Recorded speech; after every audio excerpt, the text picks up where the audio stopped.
Hola, soy Pablo Ruzafa de Doble Check y hoy hablamos de Venus, la película que ha inaugurado esta edición del Festival de Cine Fantástico de Sitges.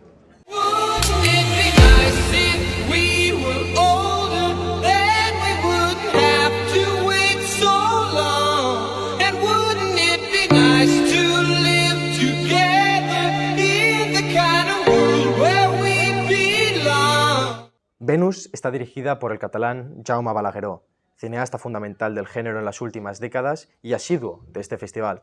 Recordemos que en 1999 estrenaba aquí su ópera prima Los sin nombre, en 2002 la película Darkness, 2005 Frágiles y en 2007 llegaba esa joya de la corona que es REC, ese terrorífico falso documental que lo consolidó a él como cineasta pero también a su colega Paco Plaza.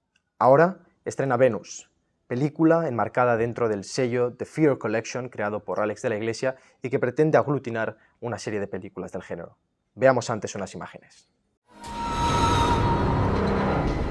¿A qué ha venido usted? ¡Déjala!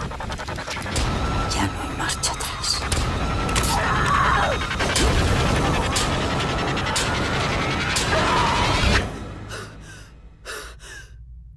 Venus es una mezcla ecléctica de distintas corrientes dentro del terror.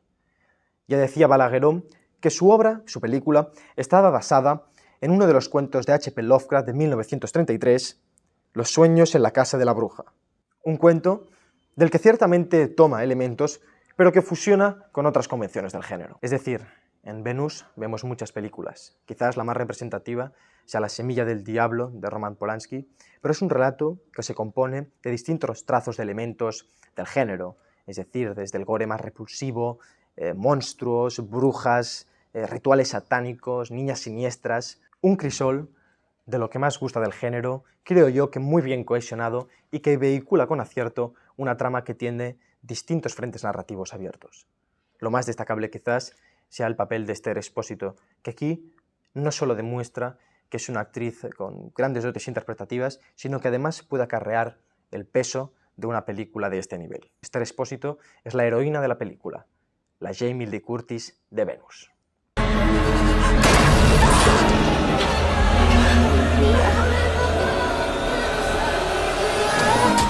Venus es puro disfrute para los amantes del terror, y aunque no es una película redonda, en su final quizás no se tomen las mejores decisiones, Venus es muy recomendable y seguro que será todo un éxito en su estreno comercial a partir del 2 de diciembre. Vamos a bailar. Hasta aquí esta primera crítica desde el Festival de Sitges, pero nos quedamos porque aún hay muchas joyas que comentar. ¡Nos vemos!